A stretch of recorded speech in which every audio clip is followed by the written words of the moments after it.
Good evening, my friends. Welcome to Outlandish Talmud Stories and Outstanding Life Lessons, Part 27.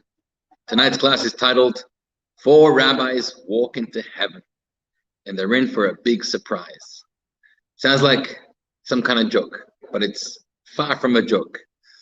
It's a very important, very mysterious, very interesting story in the Talmud. I want to thank tonight's the generous people who have dedicated tonight's class.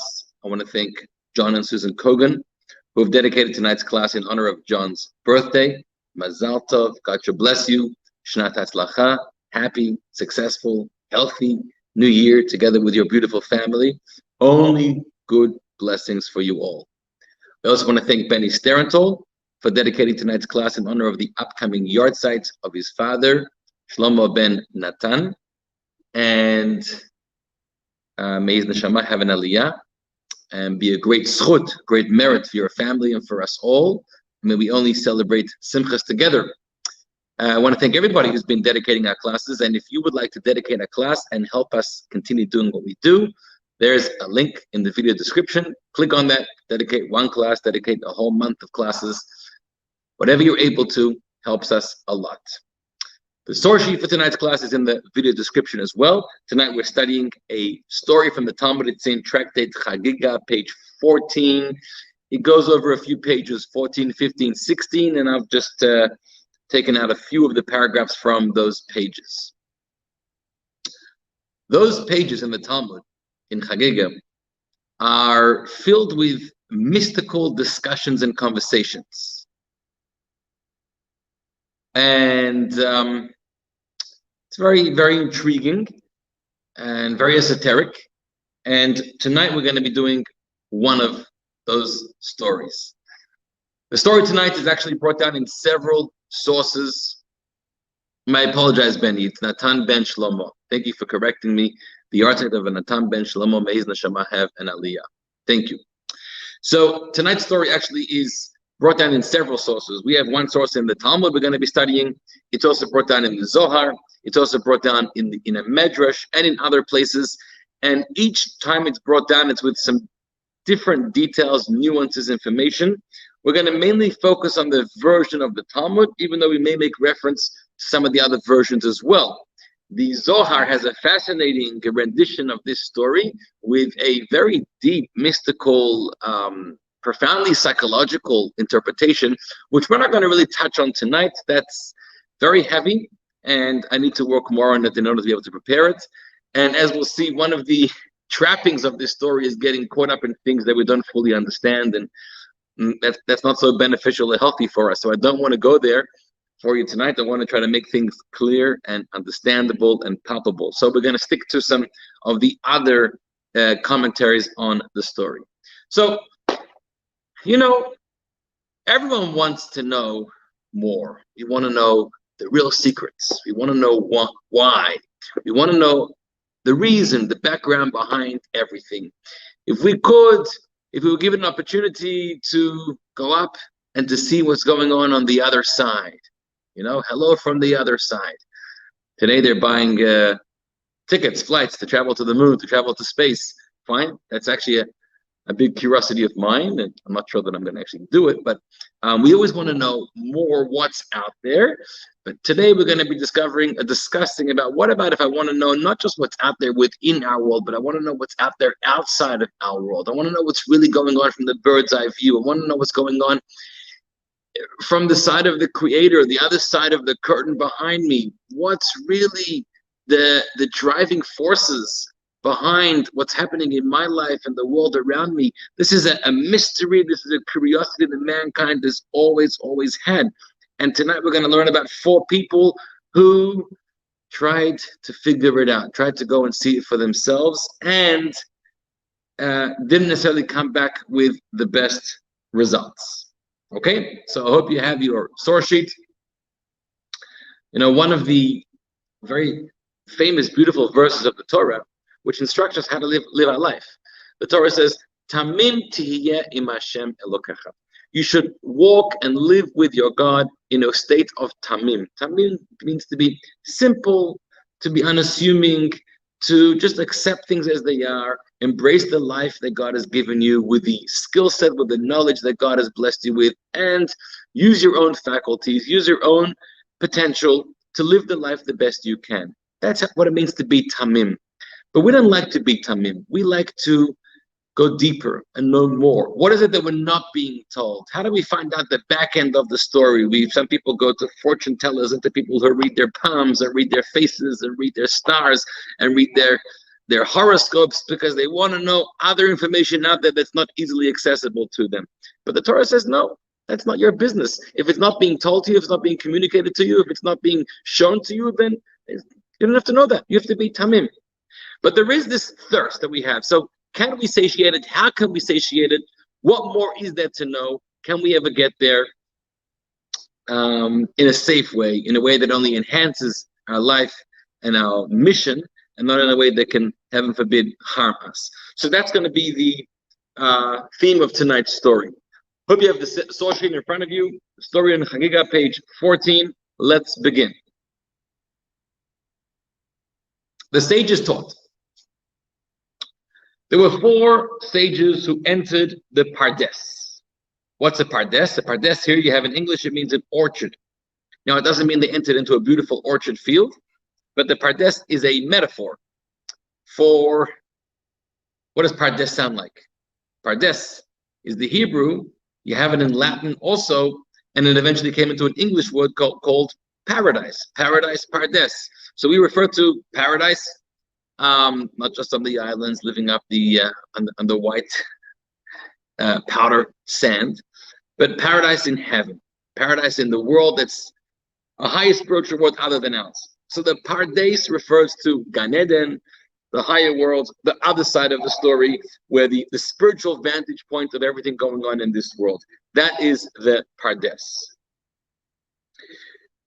There isn't a lot of talk about this in our literature. I mean, in Kabbalah, in the Kabbalistic, esoteric, mystical wisdoms, there's a lot of discussion about this, and we're going to get to this tonight. And you do have a couple works that are gathered, that are collections of teachings about sages. They're called Heichalot. You have the Heichalot Rabbati, the long version, the big version, Heichalot Zutrasi, the short version, and the Heichalot. We don't have all of them remaining still today, but they are a collection of teachings that do delve into the other side, and it's not so commonly studied by a lot of people, rightfully so, because it's hard for us to understand. But this is what these 4 rabbis attempt to do. What were they trying to do? What happened to them? Let's try to find out. Who were the 4 rabbis of the Talmud list who they are? They were, number 1, Ben Azai. Number 2, Ben Zoma. Number 3, Acher. And number 4, Rabbi Akiva. Rabbi Akiva, I'm sure everyone's heard of. This is at a time we're talking about here around the 2nd century after the Common Era. After the destruction of the temple. Also after the revolt of Ben Bar Kokhba. So if you're familiar with the story, several decades after the destruction of the temple, but the Jews still wanted to get back at the Romans and remain a stronghold on Jerusalem, thinking they could fight back the Romans. And so there was one star, one legend, one great general, Bar Kokhba. He was a fierce warrior. The Talmud talks about how he gathered his soldiers in a very severe way. He made them cut off their fingers to show their brute strength and their courage, or to uproot trees. He had an unbelievable army. And he was also a very holy person. He was a righteous person. So much so that Rabbi Akiva thought he might be the Mashiach. He believed he's going to fight the final wars that are going to destroy the Romans, and they'll be able to take hold of Jerusalem once again and rebuild it and bring Mashiach, bring the ultimate redemption. That didn't end so well. Bar Kokhba didn't survive that war. And even though he may have been Mashiach or a potential Mashiach, but it didn't end up being Mashiach. And think about the mood, the state of the people after the destruction of the temple, the murder of millions of Jews, the exile of the Jewish people, and now the downfall of their last hope, Bar Kokhba and his army. The mood and the environment was not a pleasant one, and there was a lot of hope that was being lost. And so everyone is searching for answers. During a time of crisis, during a time of great tragedy, we want answers. What's going on? Why is this happening? What should we be doing with this thing? Will there be a better time? Will we repair and recover from this? These are the big questions that we ask. So it seems that This may have been on the mind of these great rabbis who entered into the Pardess. So Rebbe Akiva, then we have Ben Azai and Ben Zoma, two strange names, son of Azai, son of Zoma. We don't know, we're not being told what their names are, just who their father's names are. So their names were actually Shimon. Shimon the son of Azai and Shimon the son of Zoma. However, they're referred to most of the time in the Talmud as just the son of Azai and Zoma. They're also not even referred to as rabbi. They're just called by their names. So apparently they may have never received smicha. They never received the formal rabbinic ordination to receive the title of rabbi.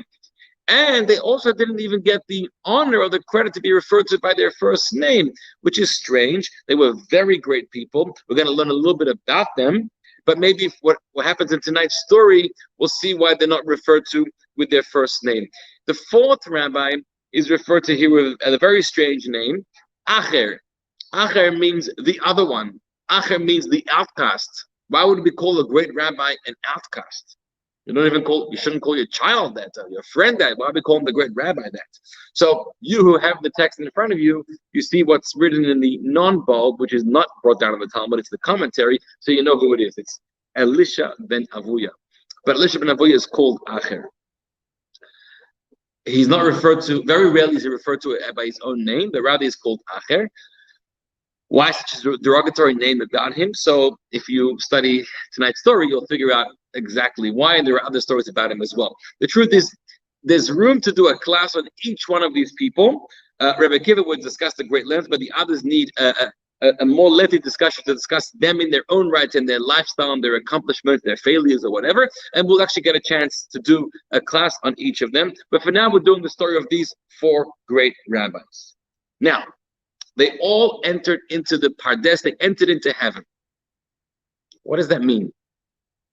How do you get to heaven? Which flight do you take? What do you drink? What do you smoke to get into heaven? Not just coffee. L'chaim.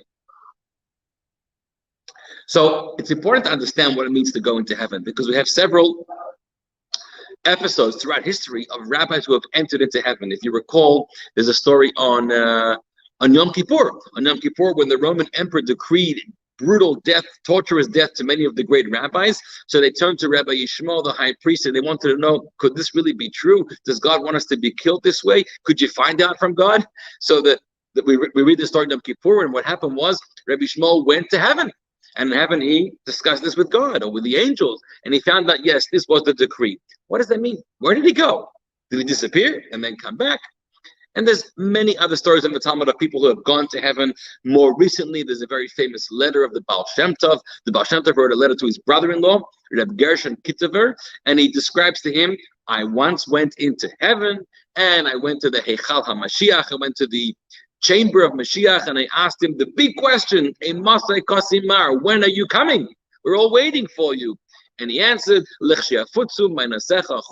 your teachings, your Torah, your wellsprings will be spread out around the entire world, which is what became a movement of spreading a teaching, Hasidic teachings throughout the whole world.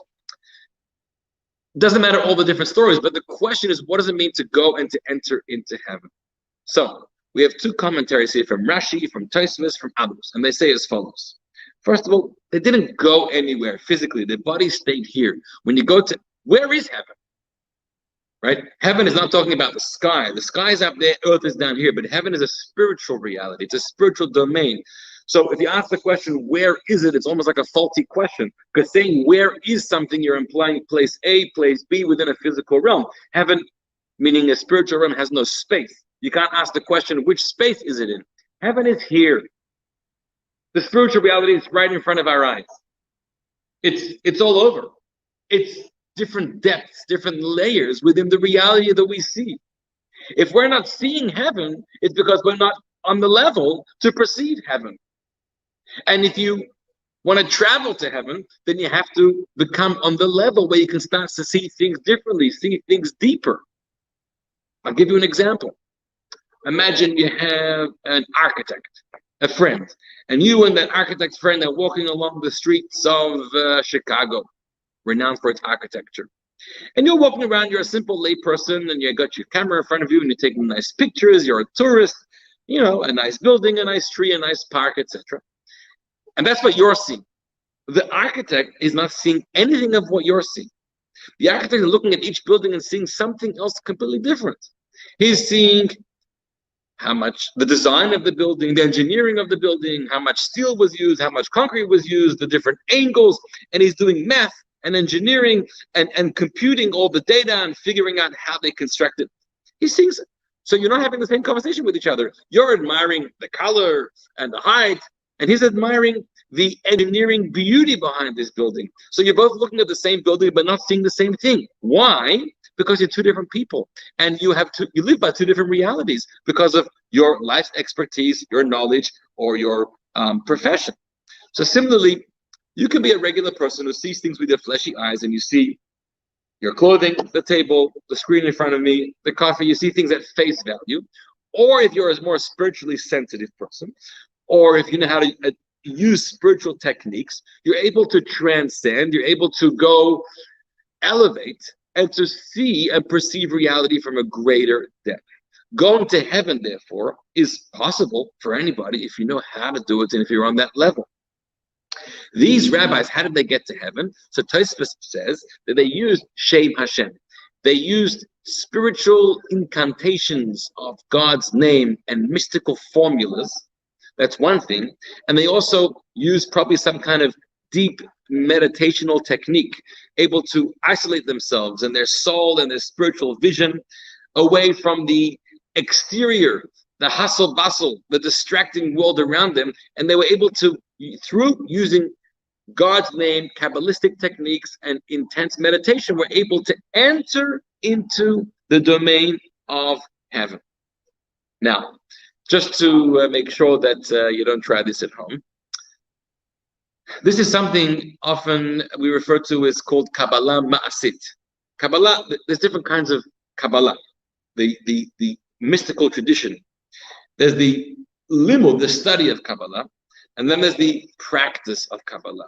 The practice of Kabbalah is something which is an art that is not really known much today, or if it is known by some, we have been cautioned not to use it, but it's using spiritual formulas and all kinds of spiritual techniques to manipulate creation, to alter creation, to transcend and to enter into all kinds of unnatural states.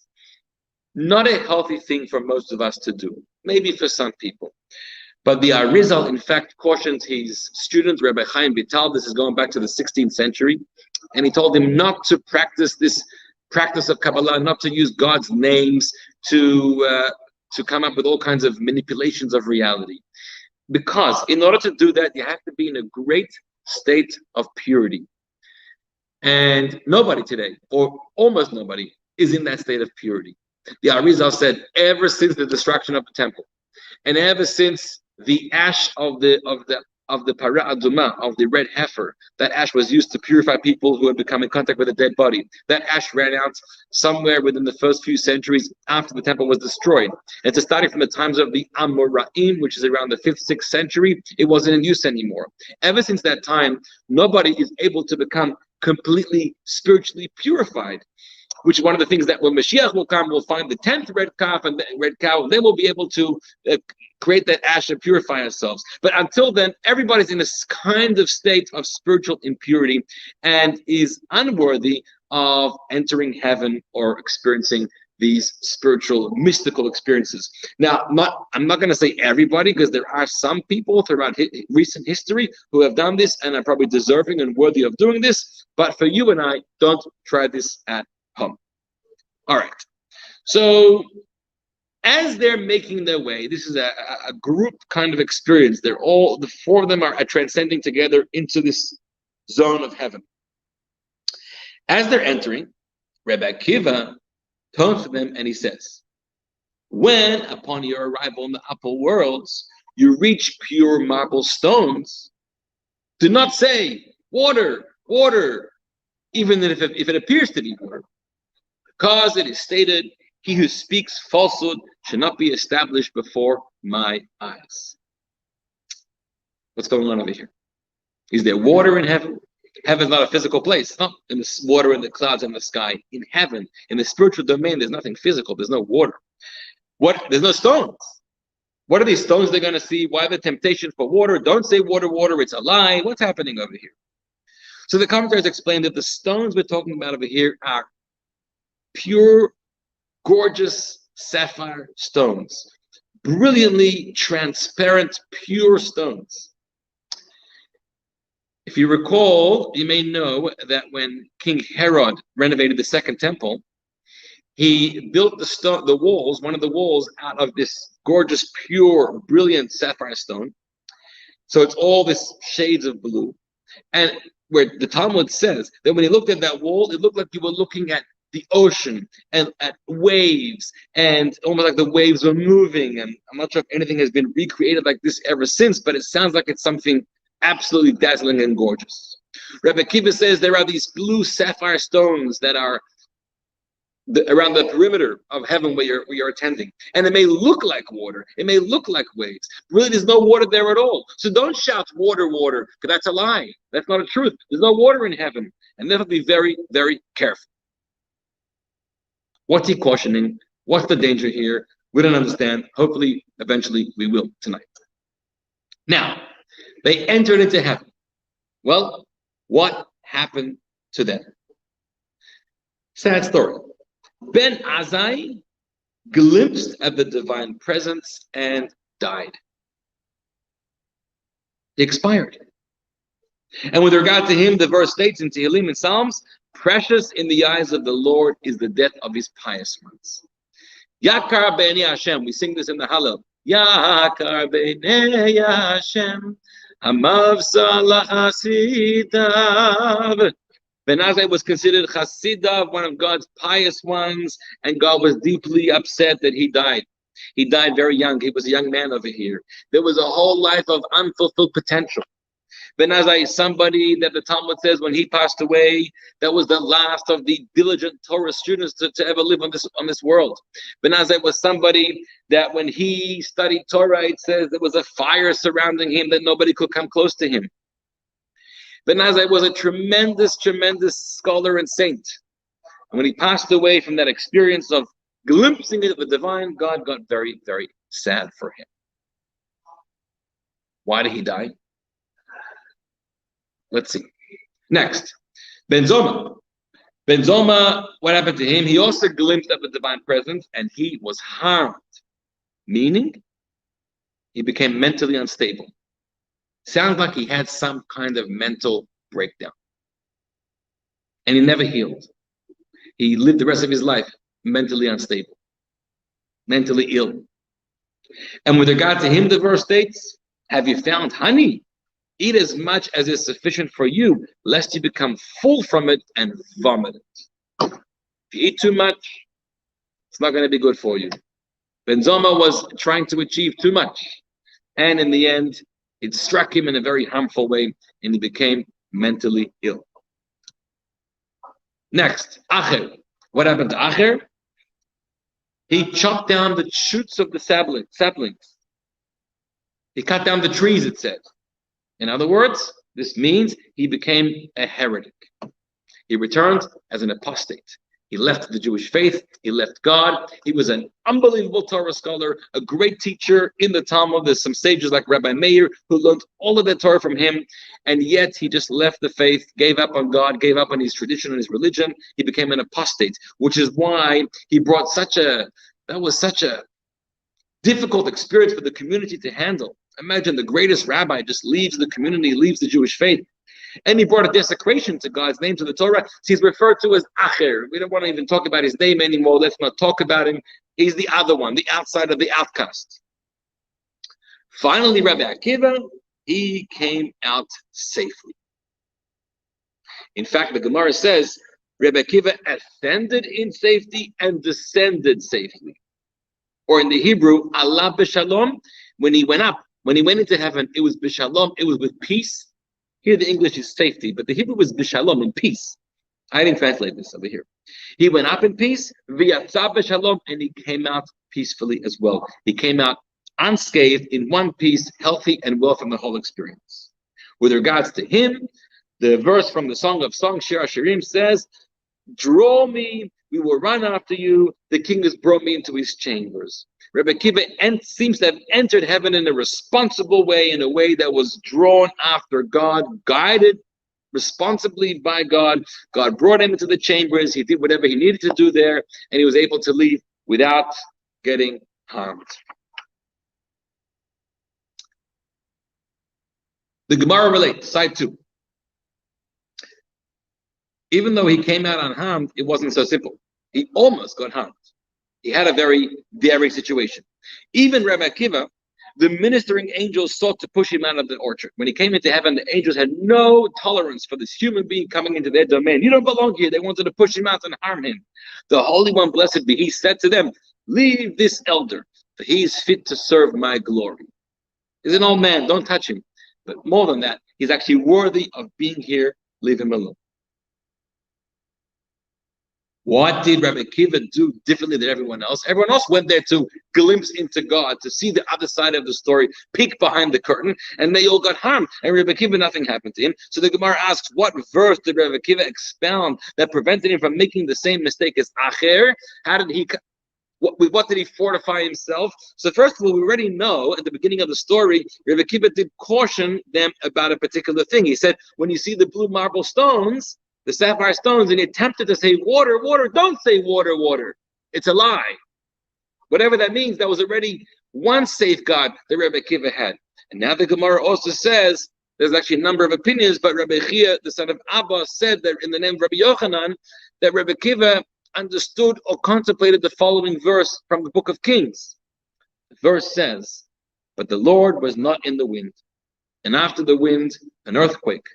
The Lord was not in the earthquake, and after the earthquake, fire.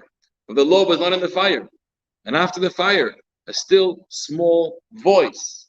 And it states in that verse, and behold, the Lord passed by. Elijah the prophet, Eliyahu Navi, wants to know, where is God? He's trying to find God, and he thinks God is in the big experiences of the fires and the earthquakes and the winds and the storms. But each one of them happen, and he doesn't discover God over there. And finally, he realizes that God is in the small, still, quiet voice. And if you look in those quiet places, unassuming places, you will find the truth and God over there. And that's how the Gemara concludes. Okay. We need to unpack this story. It is a very outlandish story, but there are some outstanding lessons over here. What's going on over here? What did Rabbi Akiva tell them? Why does Ben Azai die? Ben Zoma go Meshuggah? Acher becomes an apostate? What were they trying to do there? And what did they see? And how did they get harmed? And then they came back. And then Rabbi Akiva is the only one that came back peacefully. There's a famous discussion about the idea of studying Kabbalah. When should a person study Kabbalah, if ever? And you may have known, we've spoken about this a couple of months ago.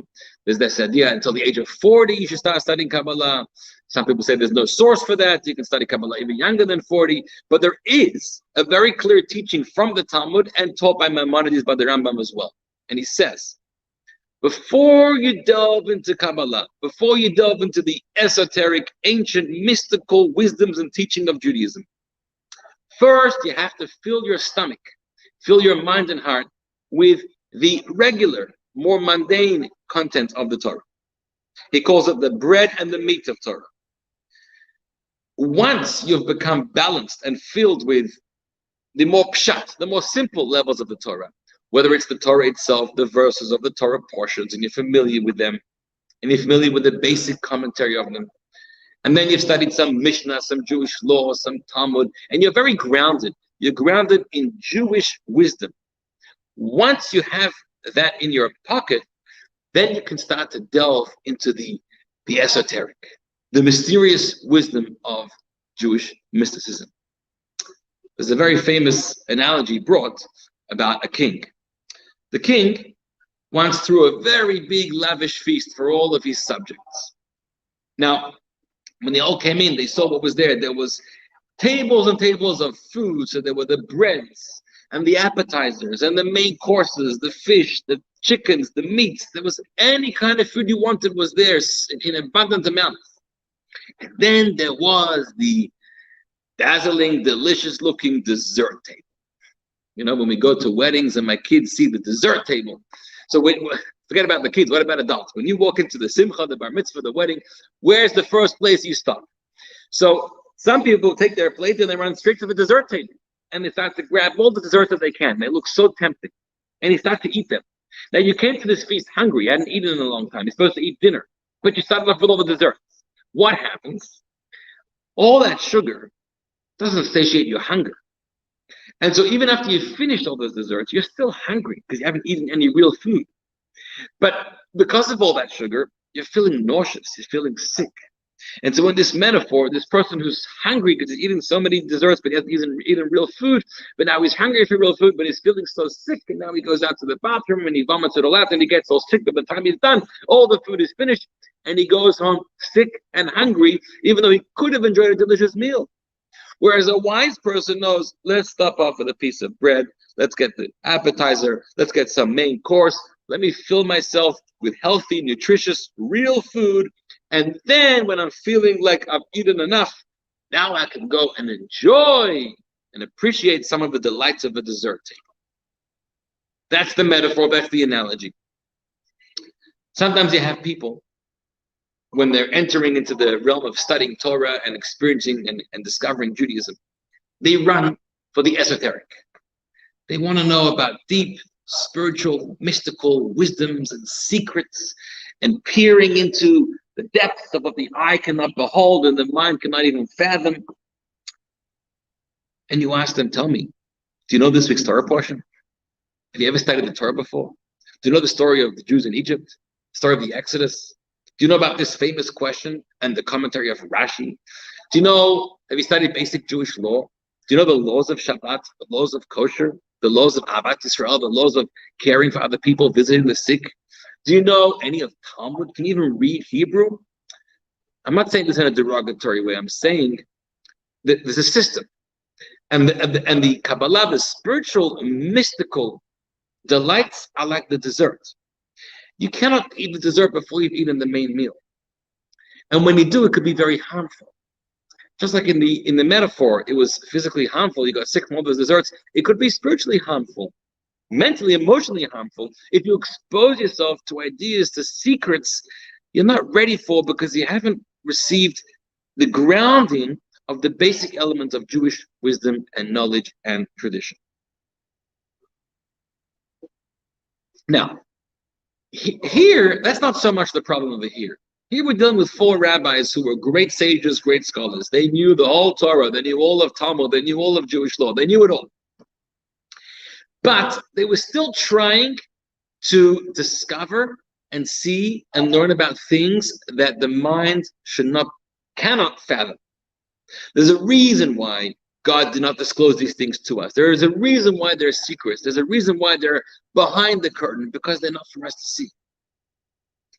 There's a very famous verse in the Torah. There's actually a drama, a conversation in the Torah. Moses, after the sin of the golden calf, and God wants to destroy the Jewish people, but finally God forgives them because Moses begs him, and then Moses has a request from God. Moses turns to God and he says, God, do me one favor. Har'eni na et kvodecha. Please, show me your face. Show me your glory. I want to see you, God. What does God answer?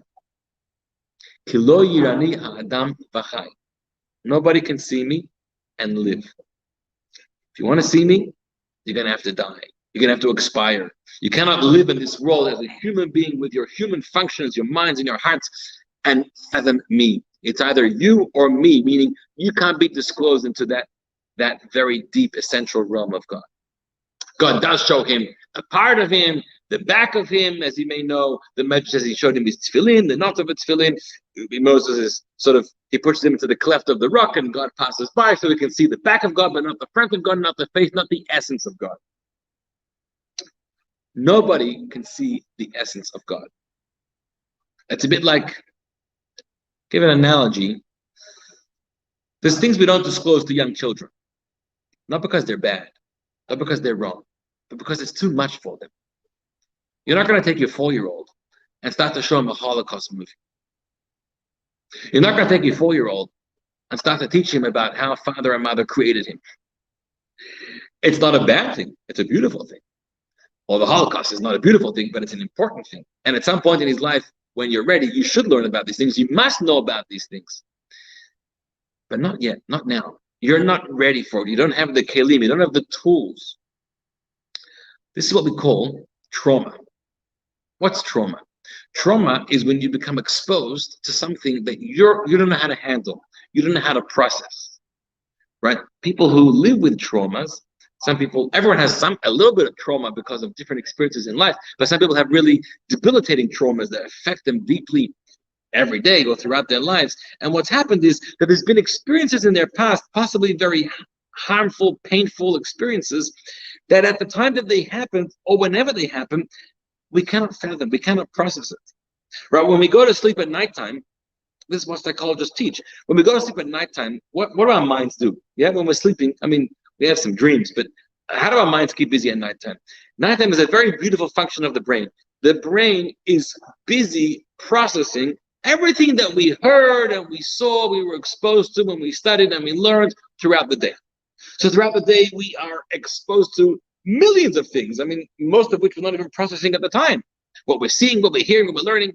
And there's a lot of pieces that are being captured in all kinds of neural pathways in our brain. And at nighttime, when there's a lot of calm and quiet, the brain is busy weaving all this information into different pathways and connections and trying to make sense of it and file it away, and everything should be organized in the brain's database, in the brain's hard drive, and everything has their place. It's a piece of information, it's got its label, it's got its tag, it's got its file name, it's a memory, it's an experience, it's a piece of knowledge, it's filed away, it's there. If you need it, you can get it back. But what happens, sometimes the brain encounters information, visions, experiences that it does not know how to process it. It doesn't have a name for it, doesn't have a label for it, doesn't fit into a file. It, in computer terminology, the coding is wrong, we cannot save it. The data is there, but you can't save it, you can't create a neurological pathway for it, you can't find a place for it in the brain. What happens to that? That is unresolved, unprocessed information. You know what that's called? In one word, it's called trauma. Trauma is what you cannot handle. And it affects you because it lingers there throughout your life. Unless you can ever work through therapy or other kinds of ways to process it and to give it a place. It shouldn't cloud your whole mind. It shouldn't hover and linger and distract you. If you have a place in your mind where maybe it's not comfortable, maybe it's not pretty, but at least you found a place for it. It shouldn't shake you up and torment you for the rest of your life. So we don't expose certain things to our children. So think about this. We physical, mortal human beings in this world, there are things that we cannot know. Simply because if we found them out, it'd be too much for us. Now in our country, in America, so many questions, and it's a chaotic time, and nobody really knows what's going on, and no one knows who's right and who's wrong, and who to believe and who not to believe, and all the talk, the conspiracy theories and the talk about the huge amounts of corruption, criminal activity going on at the highest of levels, which has probably always been true. It's not something new for now, but we don't disclose this, and maybe for good reason. Maybe the country would go into chaos. People could not handle it if we found out such hypocrisy or such corruption going on certain levels. It's good not to know certain things, because if we find them out, they could completely tear us apart. They could ruin a society. You could demoralize a person. So the same thing is in a spiritual way. There are truths from God's perspective that humans never find out about it. We cannot understand it. And if you try to, you're going to get injured, you're going to get harmed. Because from your perspective down here, it's not something you can know, not something you can process and live that way. You don't have the tools to be able to understand all of those things. With that introduction, we can now get into understanding what happened in this story.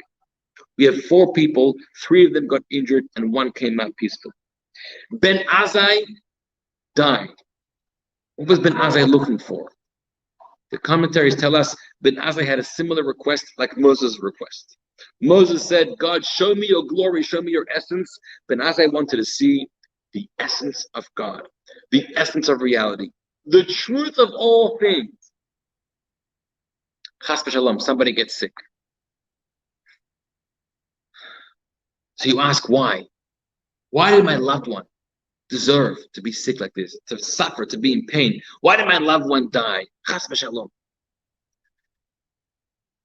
In a way, that was Moses' question. According to some commentaries, that was Moses' question to God. I want to know, why do some of the wicked people prosper and succeed in life, and some of the most righteous people suffer? Moses asked God, according to one commentary, what is the reason for the righteous suffering? He wanted to know the truth. Now, God tells him, I can't tell it to you. It's not for you to know. Or maybe you can't know. Or maybe you don't want to know. Sometimes the truth hurts. You can't handle the truth, as they say. I recently heard, it was being shared a lot. Rabbi Lord Jonathan Sachs, who passed away a few weeks ago, about a month or two before he passed away, he did an interview with a lady from Brooklyn, from Crown Heights. And she asked him a whole lot of questions, and she asked him one question. She said, Rabbi Sachs, many years ago, you were with my parents, and my mother asked you, do you know why the righteous suffer? Why do bad things happen to good people? And at that time, it was many years ago, Rabbi Sachs said, I don't know why. Can't answer. Many years later, he met that couple again. And again, that lady, the woman, asked him, since we last met, have you figured out why the answer to my question? He said, no. Or he told the husband, tell your wife I still don't know the answer.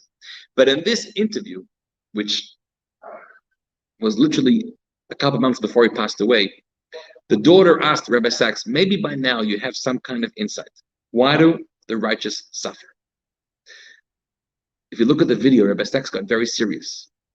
And he said, yes, I have an answer. And the answer is that we don't know why the righteous suffer. And we're not meant to know. And it's a good thing that we don't know. It's a good thing that we're not told the reason by God. Because if we were told the reason by God of why a righteous person is suffering, then we would accept it. We would realize it's okay.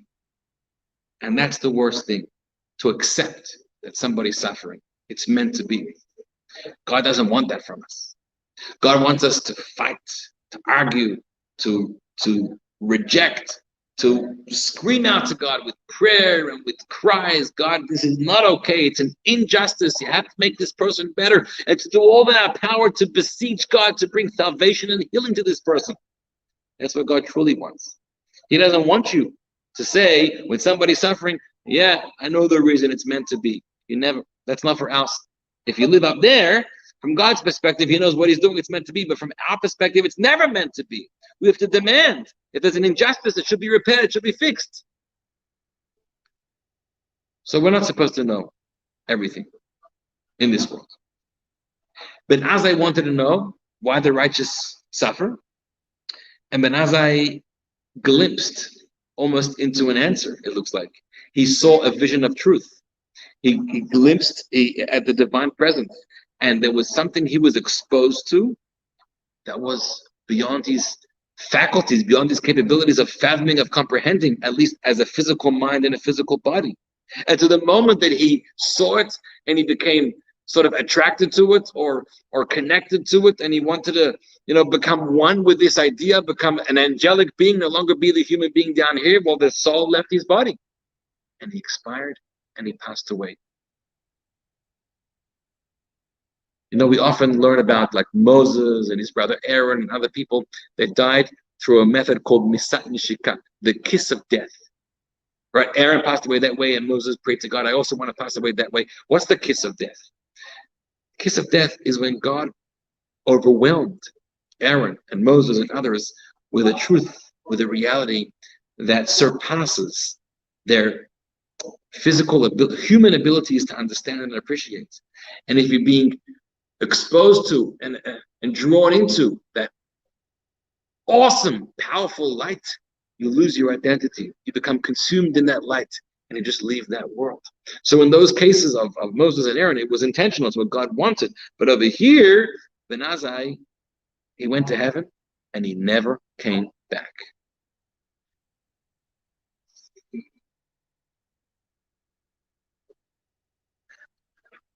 Next, Ben Zoma. I want to get to Rabbi Akiva. Ben Zoma, it says, he also glimpsed of the divine presence. Ben Zoma was looking at something else, in fact. Rashi, in a few pages' time, says, Ben Zoma was trying to seek Maseh Bereshit. He was trying to understand the depths of the profundity and the secrets of creation. We learn about creation in the first few chapters of Genesis, but we're not told too much. We're just told things were created. How does creation happen? Who created them? What is the process of coming from nothingness into somethingness? How does an infinite spiritual God evolve into a finite physical reality and world? What causes everything to happen in ways that we appreciate and ways that we don't appreciate? Why do animals attack other animals? Why do some human beings behave a certain way or live in a certain way? Why is it? And I'll give you a true story. A few weeks ago, I was at a funeral. I officiated a funeral of a person, 38-year-old boy. Never. He suffered through life, and he went through so many addictions and so many difficulties and challenges, and he was just starting to heal a little bit, and then another overdose, and he died from it. Why? These are big questions. Ben Zoma wanted to understand that the spiritual machinations are working behind all of creation, which is something that we're not supposed to, imagine you like a computer game. So you love playing the game. It's fun. This person, that person, press this button, you can shoot, you can run, you can jump, you can hop, you can climb. Beautiful. Then if you learn some computer coding, imagine you learn how to access the back end of the game.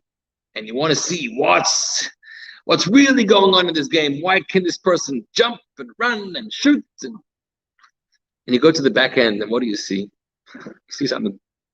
You see numbers, you see binary code, you see all kinds of computer coding. If once you've been exposed to that, if you come back to this game, you'll never see the game the same way. You won't see a person that with the press of a button can wave its sword and can slash this person and can jump over this wall and run and roll. You don't see any of that anymore. You're seeing numbers, you're seeing binary code, you're seeing all kinds of computer language. You've ruined the whole game for yourself. You really have ruined the whole game. Once Ben Zoma glimpsed into the back end of creation, he ruined life for himself. He no longer could fathom, could appreciate life as we know it. He went meshuggah, he went crazy, he became mentally unstable. Because he was exposed to something that once you go there, you never come back. You can't live one human being into another human being and enjoy the power of love and enjoy the power of relationships and enjoy the power of study and the power of doubt and the power of question and the power of the experience of, none of these things are as we should be appreciating them. So Ben Zoma goes meshuggah. Then we have Acher, who was Elisha ben Avuya, he became an outcast. He became an apostate. The expression of the Talmud is he chopped down the trees, right? If this is an orchard, as we started off, the spiritual orchard, so the metaphor is he chopped down all those trees. What does it mean to chop down these trees? He completely harmed and disconnected all of his spiritual senses. He left the Jewish faith, the monotheistic faith of one God. He actually adopted a spiritual faith of dualism, of two gods. At that time, there was a very popular Zoroastrian belief and other religions also that believed in two gods. There was the god of Hormuz, the god of Ahurmin, the god of evil, the god of goodness, the god of dark, the god of light. He understood there was more than one God. And so his whole education and his whole reality was completely shooken up. Why did that happen? So the Talmud tells us, when he went into heaven, he saw an angel, Matatrun, was sitting down and was writing about judgments of people and the reward and punishment and how they should be treated. And he had two big questions. Question number one is, we know that nobody in heaven is allowed to sit. God sits. It's God's domain. Anyone else, any angel in the presence of God always stands. How could there be somebody sitting in God's presence? Does that imply that there's somebody as powerful, unequal to God? So there's another God who can sit in God's presence? And number two, since when is reward and punishment decided by just an angel? I thought it was decided by God. You mean God is not involved in figuring out and in planning out the orchestrating our life. It's just relegated to some random angel to do what he wants. These confusions, these questions plagued Acher, and so he stopped believing in the whole thing. Now, there are many other versions of the story or other things that happened to him as well that created a lot of doubts, and we're going to discuss them in another class when we talk about Acher. But Acher became an apostate. In fact, there's another version in the Midrash that says that what happened when Acher came back as an apostate, at the hour that he entered the synagogue in the house of study, he saw children studying Torah. He would pronounce spells over them which would stop them. He was trying to stop and prevent any Torah study using any kind of power, even spells as well.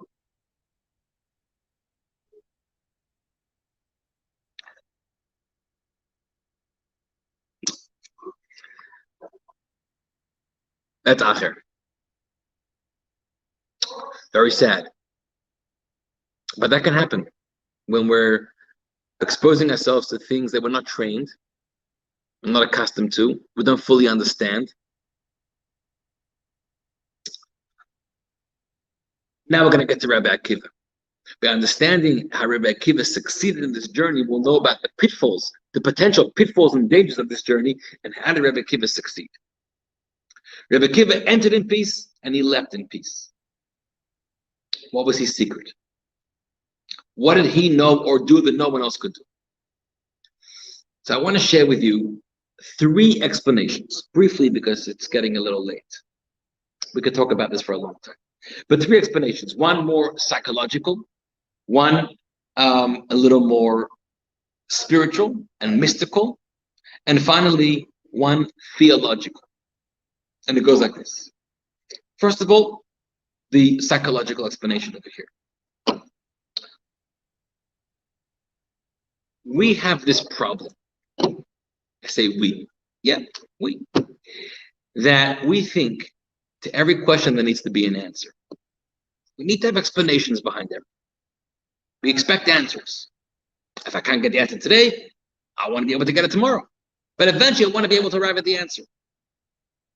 When I have a question and there's no answer, for a lot of people that puts you in a very uncomfortable place. A place of a lot of doubt, a lot of confusion. How could there be no answer? Children in school are trained that there's answers to every question. They're doing math problems, history, science, whatever they're studying. They've learned the information. They get a test. Imagine on a test, you have a question and you write, the answer is, there's no answer. It's wrong. There's always an answer. That's what you're told in school. But that's not true in life. There's a lot of things in life we don't have answers for, because a lot of things that go on that are much beyond anything, not anything that we can understand, but anything that could be understood, as we said earlier. Schools need to maybe educate children more about this. I remember when I was in yeshiva, so a lot of times teachers gave us tests in Talmud, for example. And the tests were ones that every question has an answer. It's really asking from the text. What does it say? What's the argument? Factual questions that has factual answers. But there was one teacher we had who had love. When he asked questions, there was no necessarily real true answer to this question. It doesn't say it in the text. It's not a factual question. It was a question asking for a suggestion. What do you think this person may have said? Or what do you think they could be arguing about? Or how do you think this person could have resolved?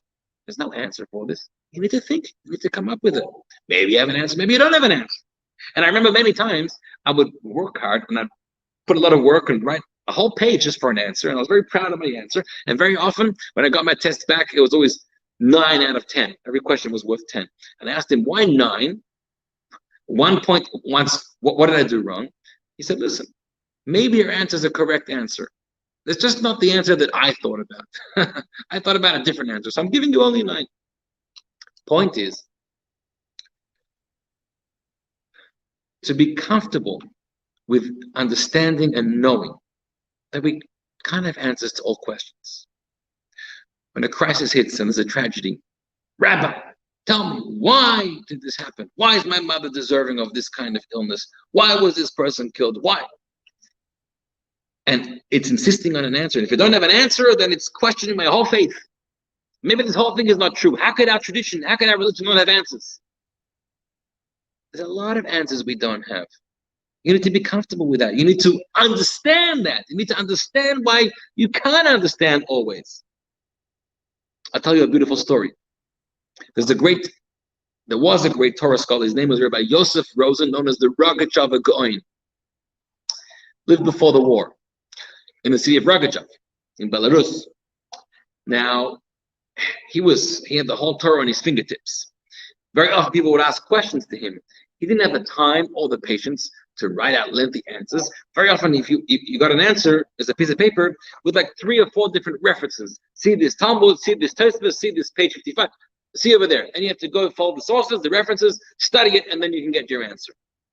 One time, a person wrote a letter to the Rogatchover, and he said, Rebbe, I've been studying this passage of Talmud. I have all these questions. I haven't advanced for the last 3 weeks because I'm stuck on this question. I can't find any answer, and I haven't made any progress. I'm trying to figure out the answer over here. Please help me out. And he got a response from the Rogatchover with like 10 different reference source notes. See here, see there, see there, see there, see there. He has his homework cut out for him. And he begins to explore and visit all of those different references, and he studies them, and he studies all of them.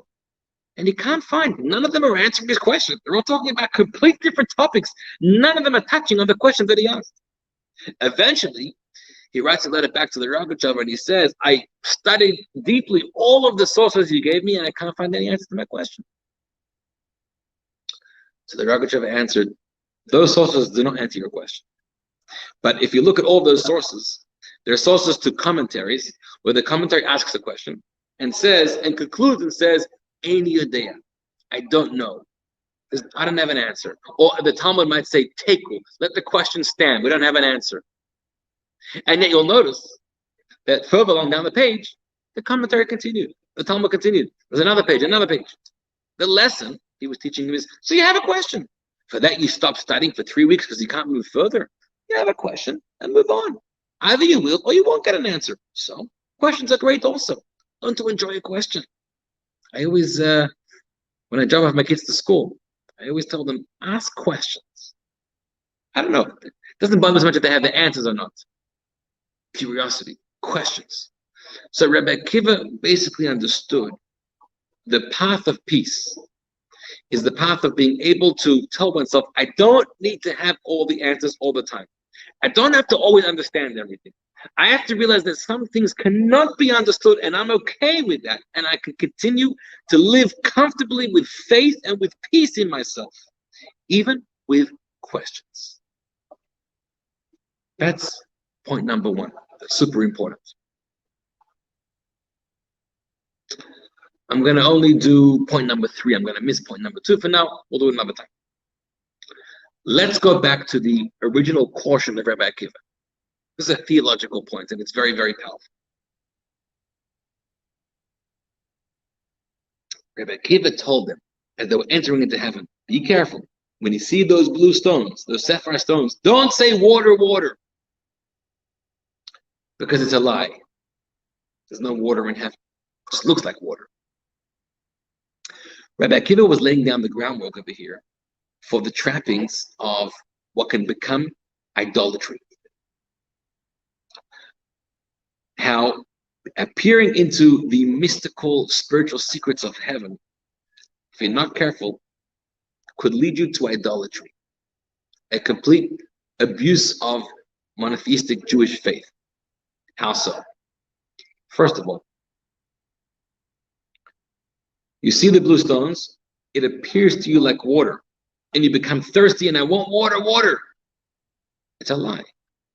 It's not water, it's blue stones. There's this difference between what it is and what it appears to be. We can make a mistake very often of what is reality and what is just an appearance of reality, but it's not really true. The great Baal Shem Tov cautioned people when they're studying Kabbalah, or even when you're studying Torah, and the Torah talks about Vayomer Hashem, and God spoke, and Vayishma Hashem, God heard, and God's arm, outstretched arm, took the people out of Egypt. You think God has an arm? You think God has an ear? You think God has a mouth? God never uttered a word in his life, even though the Torah says God spoke to Moses millions of times. God doesn't speak. He doesn't hear. He doesn't have arms. He's not a physical person. And if heaven forbid, when you learn these verses as an adult, you're imagining the mouth, the ear, the hand, the body of God, that's an idolatrous belief. You think God has physical dimensions, has body, has organs, has shape and color and size. If you're imagining that way, your God is not a God. It's not the Jewish God. You're making a big mistake. The Jewish God is not this elderly person in heaven with a long white beard with two pitchforks in his hand. That's not the Jewish God. The Jewish God has no visibility. There's no image to God. And so when you're studying all these texts that are describing what appears to be the image of God and the body of God, be careful. This is metaphor. For example, and God spoke. God doesn't have a mouthpiece. But what is speech? If I speak words to you, I'm communicating something to you. And something enters your ear and then enters your brain. And you can now know something by virtue of me verbally communicating it to you that you didn't know before. So somehow words or speech is a metaphor for delivering a piece of information to you that you now know something. Now, God can do that. God can deliver information to you in a way of communication. There's no speaking, there's no sound, there's no words, but it enters into your psyche by virtue of God's communication. When God speaks to Moses, Moses doesn't hear a voice. God doesn't have a voice. So the danger of not understanding metaphor, not understanding allegory, and the danger of constructing a God that is completely not true.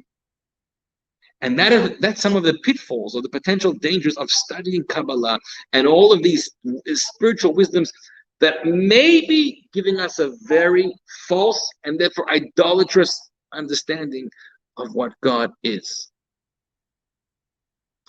Gary says, faith and trust in Hashem, that he knows what he's doing. Yes, thank you, Gary. So that's the first caution of Rabbi Akiva. When you go there, don't say water, water, because there's no water there. Don't start to interpret God and interpret spiritual realities based on your view of the universe, your view of the finite physical human being in this world, because you're going to have it all wrong. Be very, very careful. And there's lots more to say about that. But I want to go to one final point, and that is the water, water. Why does Rabbi Akiva say water twice? Be careful not to say water, water. Water once, why twice?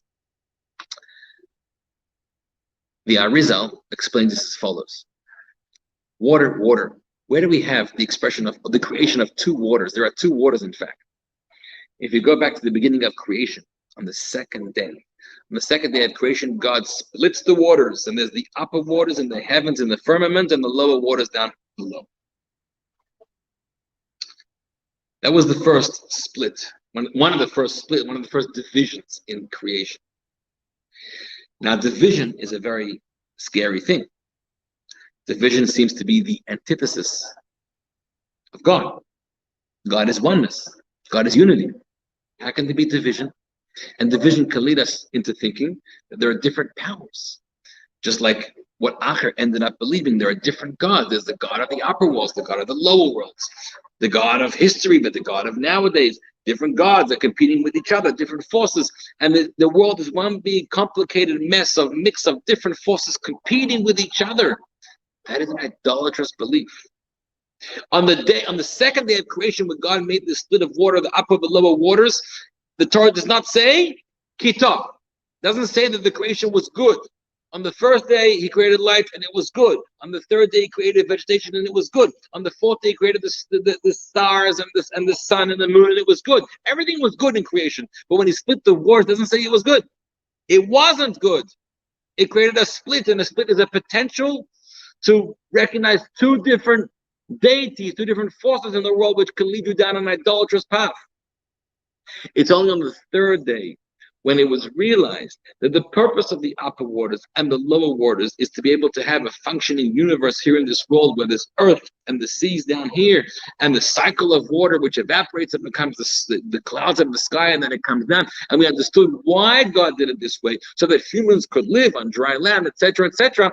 So we understood that the split in the waters wasn't to create this dichotomy, this split of reality, but was rather to create a much more comprehensive reality, a peaceful reality that works in a wonderful way.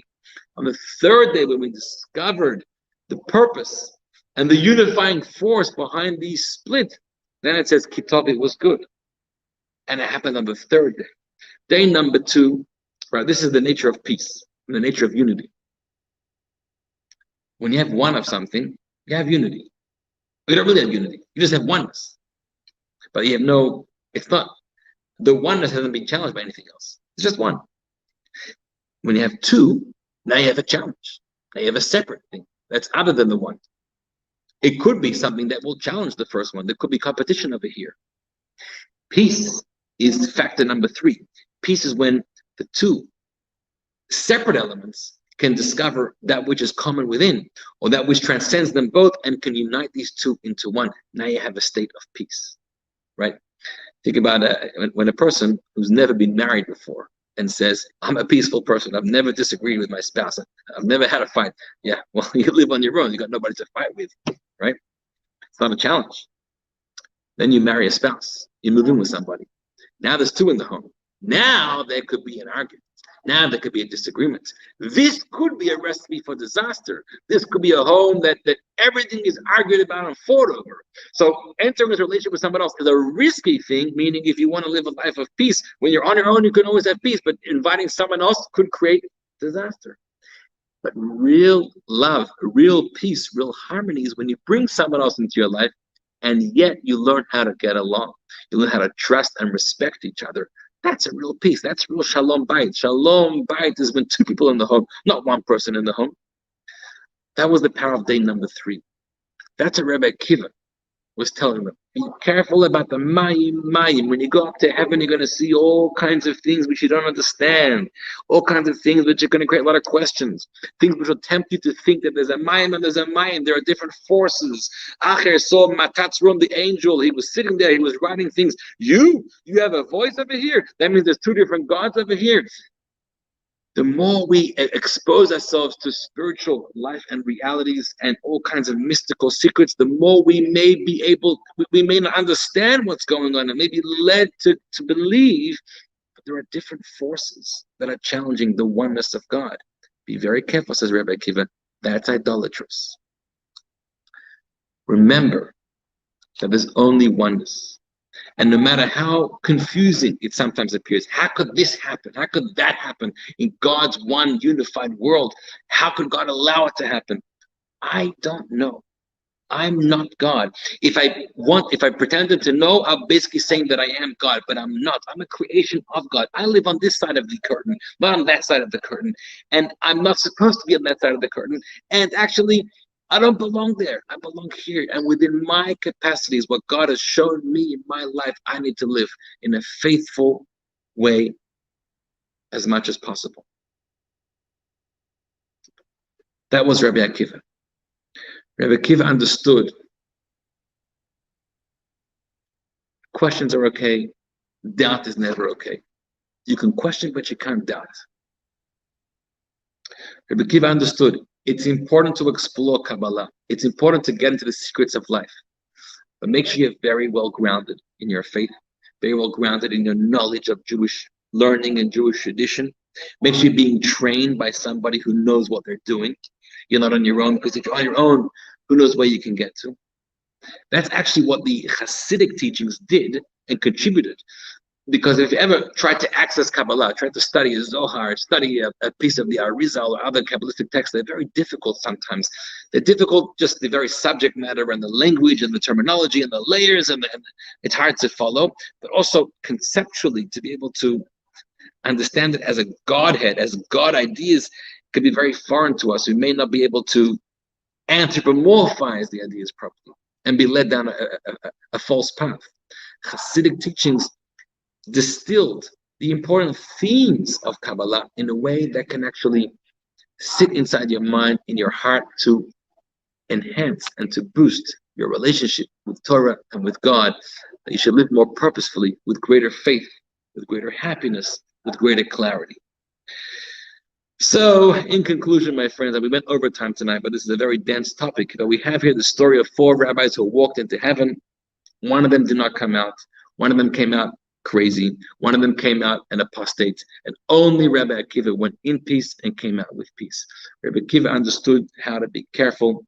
He understood to see everything in a state of oneness, not to ever be distracted by things that sometimes can make you question or doubt. And Tamim Tihiyah, live with God with simplicity. Believe, have faith. We're not God. We're here down here. We'll do the best we can. We'll pray. We'll make sure that we'll try our best that evil should never happen, suffering should never happen. But we live as we can and we're supposed to in this world. Enough said for now. So much more to speak about. Thank you for joining us here tonight, my friends. God bless you all. Meet you same time, same place next week. Stay safe. Have a good evening.